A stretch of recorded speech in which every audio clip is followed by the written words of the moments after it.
تو رسول اللہ صلی اللہ علیہ وسلم نے ارشاد فرمایا کہ جب قیامت کے دن جنتی جنت میں اور اہل جہنم جہنم میں چلے جائیں گے، اس سے پہلے تو نفسا نفسی کا عالم ہوگا نا، بس میں کسی طرح چلا جاؤں. جب چلے گئے نا جنت میں تو اب سکون مل گیا، دائیں ہاتھ میں اعمال نامہ سرٹیفکیٹ آ گیا، تو فوراً اپنے رشتہ داروں کی طرف بھاگے گا جن کو تھوڑی دیر پہلے کہہ رہا تھا میرے قریب مت آؤ.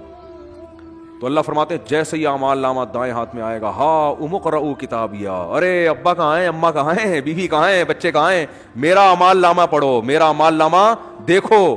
دکھائے گا سب کو لا لا کے، انی ظننت انی ملاق حسابیہ، مجھے یقین تھا کہ ایک دن میرا اعمال نامہ مجھے ملنے والا ہے، اسی یقین کی بیس پر تو میں عمل کرتا تھا، آج دیکھو اللہ نے میرا اعمال مجھے دکھا دیے. فہو فی عیشۃ راضیہ، اللہ فرماتے ہیں ایسی زندگی میں ہوگا کہ زندگی اس سے خوش ہوگی. یہ بھی قرآن کی عجیب بلاغت ہے. بھائی ہونا تو یہ چاہیے ایسی زندگی ہم اس کو دیں گے کہ یہ اپنی زندگی سے خوش ہوگا، لیکن قرآن کہہ رہے یہ نہیں، ایسی زندگی ہم اس کو دیں گے کہ زندگی اس سے خوش ہوگی. یہ بلاغت ہے، مبالغہ ہے. جیسے کہتے ہیں نا فلاں کی تو زندگی اس پہ مہربان ہو گئی ہے، لوگ کہتے ہیں نا یار فلاں کی تو تقدیر اس پہ عاشق ہو گئی ہے، جو سوچتا ہے زندگی اس کو وہ دے دیتی ہے. تو اللہ فرماتے ہیں ایسی زندگی کہ یہ تو چھوڑ دے کہ وہ زندگی سے خوش ہوگا، نہیں ہوگا، زندگی اس پہ مہربان ہوگی، ایسی پیاری زندگی ملے گی. تو جب یہ ہو جائے گا وہ جنت میں چلے جائیں گے. تو جنت میں شروع میں تو اپنا ہی حساب کتاب ہو رہے ہیں اور یہ انار کے باغات اور یہ سیب کے باغات اور یہ نہریں اور یہ انہی میں. تھوڑے دن کے بعد اس کو خیال آئے گا یار وہ ہمارے ساتھ انڈا موڑ پہ چائے پیا کرتا تھا ایک بندہ، وسیم نام تھا اس کا، آج کل مارکیٹ میں شارٹ ہے، وہ کہاں گئے. پھر آہستہ آہستہ نا اپنے ریلیٹو یاد آئیں گے، فل ان دا بلینکس تو کر دیا کرو. وہاں جا کے بھی جنت میں بول رہے ہوں گے کیا بول رہا تھا ہم نے آگے. ٹھیک ہے، تو وہاں پھر آہستہ آہستہ بندہ بولے گا سب سے پہلے بیگم کہاں ہے بھائی.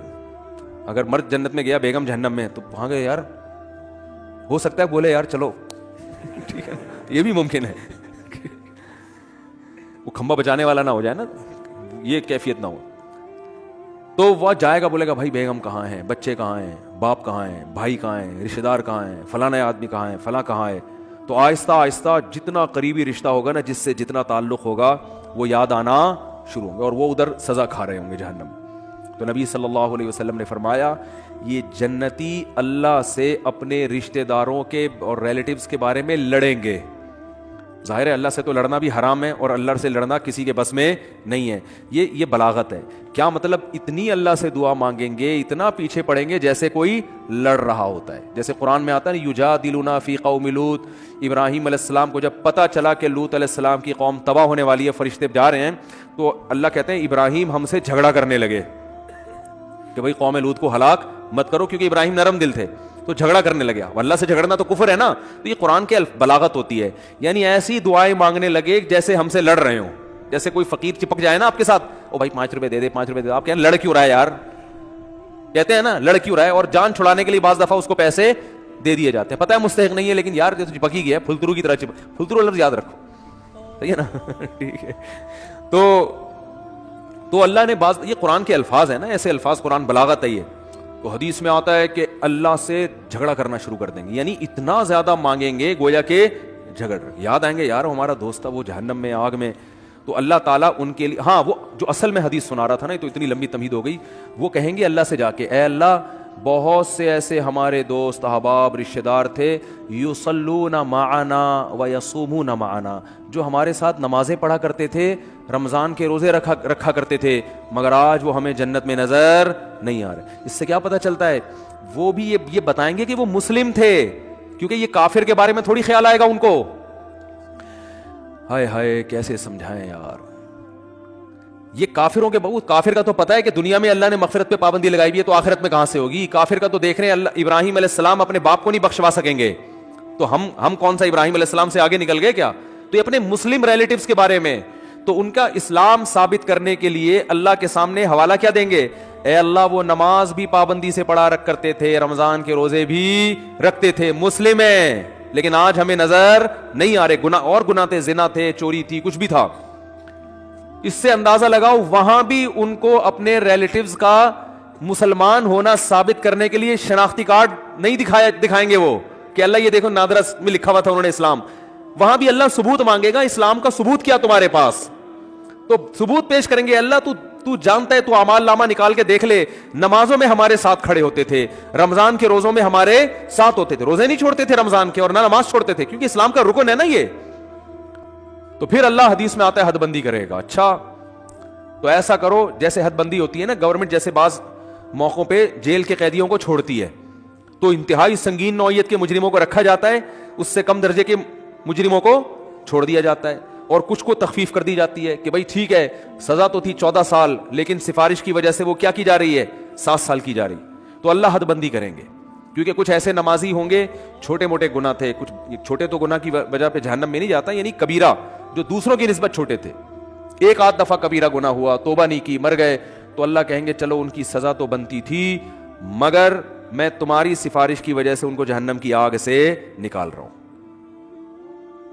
تو حدیث میں آتا ہے وہ نکال لیں گے, جنتی آرام سے بیٹھ جائیں گے, بھائی چلو نکل گئے, بھائی وسیم بھائی بھی آ گئے. وسیم بھائی بھی جنت میں بھی ہوں گے, ایسا نہیں ہو کہ وسیم کو آپ بولیں گے. تو میں جن وسیم کی بات کر رہا ہوں ان میں سے کوئی بھی میرا بیان اس وقت نہیں سن رہا. تو جنتی نکالنے کے بعد پھر کہیں گے, پھر تھوڑا عرصہ گزر جائے گا, پھر خیال آئے گا بھائی وہ تو اپنا دوست تھا یار, اس کو بھی تو نکالنا ہے بھائی. پھر حدیث میں آتا ہے نبی صلی اللہ علیہ وسلم فرماتے ہیں اللہ سے آ کے سفارش کریں گے. پھر حدیث کے ظاہری الفاظ یہی ہیں, اللہ سے کیا کہیں گے, ہمارے ساتھ نماز پڑھا کرتے تھے اور ہمارے ساتھ روزہ رکھا کرتے تھے. تو بے نمازی کا تو تذکرہ آ ہی نہیں رہا کہ جنت میں جائے گا. سمجھ میں آ رہی ہے بات؟ بے نمازی کا تو کہیں تذکرہ ہی نہیں آ رہا کہ بھئی اپنا اسلام تو ثابت کرو. تو حدیث میں آتا ہے کہ پھر اللہ تعالیٰ اور پھر حد بندی کریں گے, اور پھر کہیں گے چلو بھائی بے نمازی کا بھی آئے گا, بالکل اینڈ میں آئے گا وہ. یعنی یہ بھی یاد رکھیں گے اپنے نمازیوں کو کہ اللہ وہ تو مسلمان تھے, ہم ان کی گواہی دیتے ہیں اسلام کی. بالآخر یہ نکالتے نکالتے ختم. پھر نبی صلی اللہ علیہ وسلم نے فرمایا کہ نبی صلی اللہ علیہ وسلم سفارش کریں گے, کیونکہ آپ کے تو ریلیٹو محدود ہیں نا, کسی کے 10 ہیں, کسی کے 15 ہیں, سب نکل گئے. بھائی اس سے کہیں اس میں نہ آئے کہ چلو ہمارے فلاں ہم کو نکال دیں گے, لیکن جائیں گے بھی تو سزا بھی تو کھائیں گے بھائی. وہ تھوڑے دن کی تھوڑی ہے, وہ تو تھوڑی سزا بھی بہت ہے. تو سفارش تو ہوگی, شفاعت بھی ہوگی, یقینا برحق اہل سنت والجماعت کا عقیدہ ہے کہ شفاعت ہوگی. جہنم میں جس کو جتنی سزا اس کی بنتی ہوگی نا, کافر کے علاوہ کسی کو بھی پوری سزا ملے گی نہیں. جیسے دنیا کا قانون ہوتا ہے نا, اتنے سال قید با مشقت, وہ ریٹرن میں کچھ اور ہوتا ہے, پریکٹیکلی کچھ اور ہوتا ہے.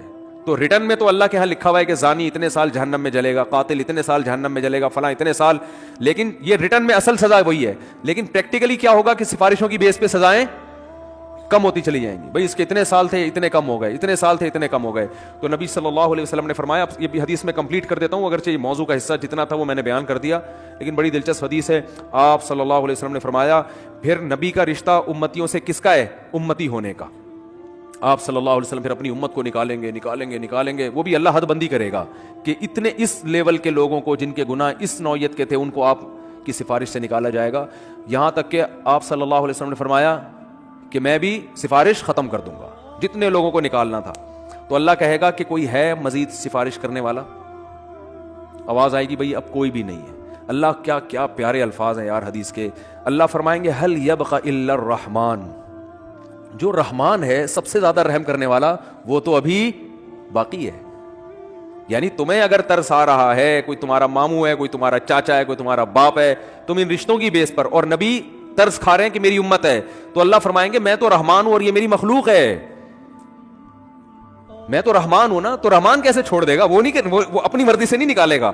تو نبی صلی اللہ علیہ وسلم نے فرمایا کہ اللہ تعالیٰ اعلان کریں گے کہ جس نے آدم سے لے کے آخری انسان جو قیامت تک آئے گا نا, کوئی بھی ایسا انسان جس نے کبھی کوئی نیکی نہ کی ہو, کچھ بھی اس کے اعمال میں خیر, صرف میری توحید پر ایمان رکھتا تھا, وہ صرف میری مانتا تھا میرا کوئی خدا ہے اور کیا ہے اکیلا, بس اتنا اقرار کیا اس زبان سے, صرف دل میں مانتا تو فرعون بھی تھا, فرعون بھی مانتا تھا کہ ایک خدا ہے, زبان سے اقرار کیا, اور پوری زندگی میں ایک دفعہ من کان فی قلبہ مثقال حبۃ من خردل من ایمان, ایمان کا ایک معمولی سا رائے کی دانے کے برابر ذرہ بھی ہو, اور اس ذرے کی وجہ سے کبھی زندگی میں خیر نہ کی ہو, ساری زندگی اس کی بدعمالیوں سے بھری ہوئی ہے, لیکن ایک نیکی ہے, تو اس کو بھی نکال کے لے آؤ. تو حدیث میں آتا ہے اتنے خلقت نکلے گی نا, بڑے بڑے دنیا میں بدماش پیدا ہوئے ہیں بھائی, ساری زندگی قتل و غارت میں گزری, ساری زندگی برائیوں میں گزری. ہاں, اور یہ بھی آتا ہے حدیث میں کہ یہ اللہ اس وقت کریں گے یہ کام, ایک تو اللہ کہیں گے هل يبقى الا الرحمن, کہ رحمان باقی ہے.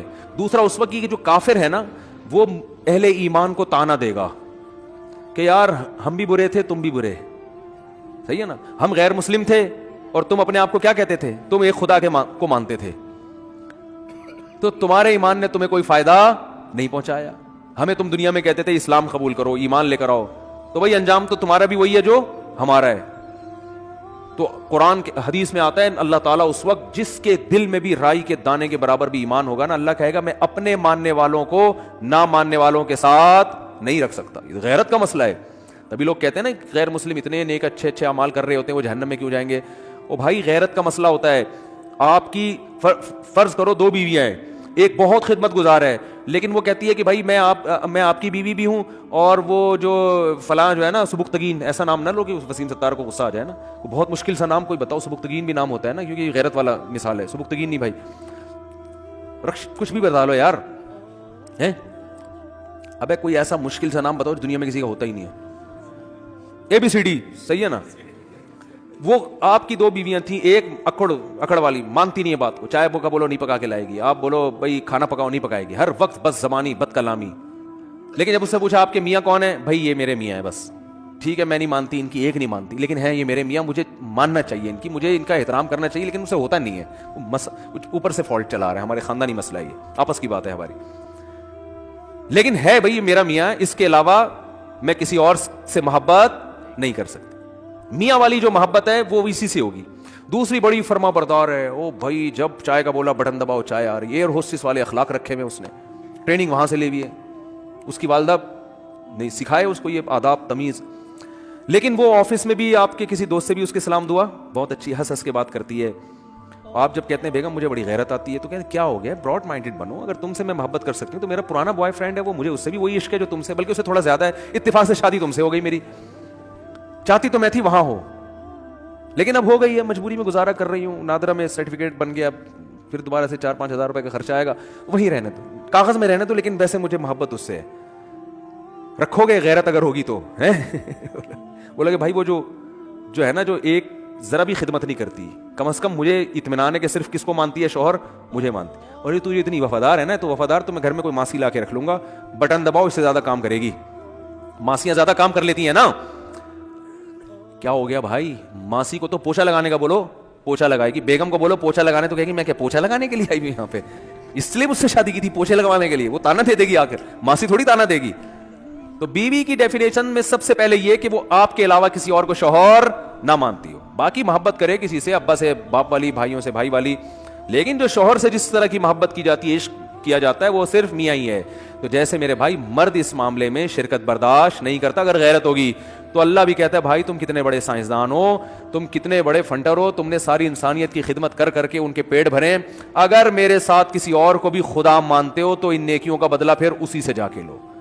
میں تو آج جو میرے اپنے تھے ان کو اپنے غیروں سے ممتاز اور جدا کروں گا, چاہے غیر کتنے بظاہر اچھے ہوں اور میرے اپنے کتنے نالائق کیوں نہ ہو. اس لیے ایمان اور توحید سے بڑی کوئی نعمت نہیں ہے. مسلمان کتنا ہی گناہگار ہو, اس کائنات کو جو چلانے والا, بنانے والا, جنت جہنم پیدا کرنے والا, اس کو مانتا ہے کہ اللہ ہوں میں تیرا, بے شک نالائق ہوں, بے شک نافرمان ہوں. تبھی یاد رکھو اپنے ایمان پہ سمجھوتا نہ کرو. جو لوگ یورپ جاتے ہیں, امریکہ جاتے ہیں, میں ان سے خاص طور پہ کہتا ہوں یار تم اگر یاشی میں لگ بھی رہے ہو, خدا کے بندو اپنے آپ کو مسلم تو کہا کرو, کم از کم برائی کو برائی تو سمجھو, اللہ توبہ کی توفیق دے دے, میں غلط کر رہا ہوں, یہ اعتراف تو کرو اللہ کے سامنے. جیسے ایک نالائق باپ, نالائق اولاد اپنے باپ کے سامنے اعتراف تو کرتی ہے یار ہم ابا کے حقوق ادا نہیں کر سکے. کتنے لوگ ہیں والدین جب دنیا سے جاتے ہیں اولاد رو رہی ہوتی ہے یار ابا کی ہم خدمت نہیں کر سکے, یار کوئی تلافی ہو سکتی ہے. تو نالائق اولاد تھی نا, لیکن ابا کو ابا تو مانا نا اس نے. تو یاد رکھو جو اللہ کو اللہ ہی نہیں مانتا, یہ اللہ کے ساتھ شریک کرتا ہے, اس کے سارے اعمال قرآن کہتا ہے راکھ کے ڈھیر ہے.